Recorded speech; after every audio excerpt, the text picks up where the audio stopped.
Le pasteur Marcelo a fait des déclarations qui ont fait peur à beaucoup de membres d'église, on va dire à beaucoup de chrétiens. Il incite les chrétiens, les membres de son église et je sais même pas, on va dire sa secte. Il les incite à s'affamer pour s'affaiblir et être moins enclin à se défendre et de réagir contre vos émotions. Je sais pas comment on appelle ça.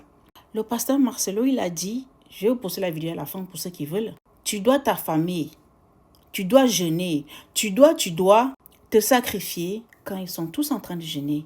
Et il affirme que si un pasteur de son consistoire, de son ministère ne perd pas le poids, tout simplement parce qu'il a organisé un jeûne de peut-être 2 ou 3 mois, je ne sais pas, ça veut dire qu'il est contre lui. Et ça veut dire qu'il a affronté, il a déclaré la guerre et ce pasteur ne mérite plus d'être dans son ministère.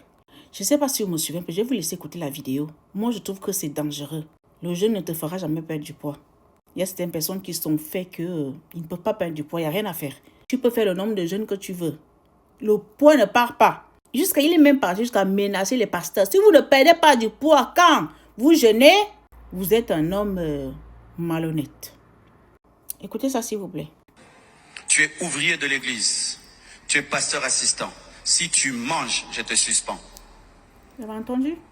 Quiconque est président des départements. Nous, on maigrit, toi tu grossis. Tu dois nous expliquer ta grossesse.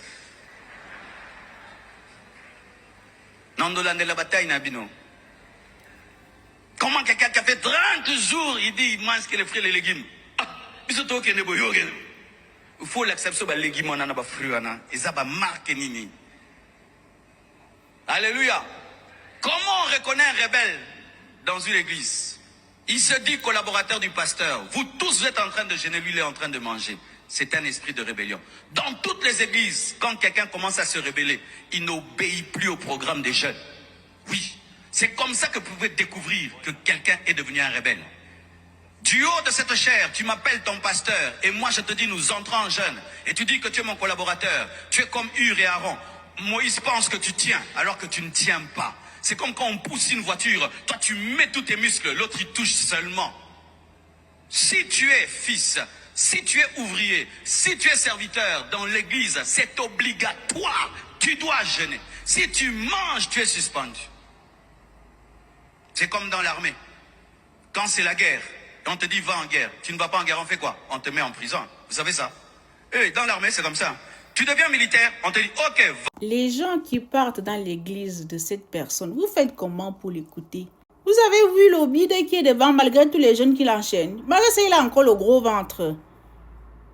Malgré tous les jeunes qu'il fait pour vous, les Congolais, pour Goma, pour les Kuluna et tout, malgré ça, il ne perd pas le poids. Il est toujours, on va un peu essayer d'imiter l'accent congolais. Malgré ça, il ne perd pas le poids. Malgré ça, il a encore le gros ventre de bière, le gros ventre de caca comme le mien.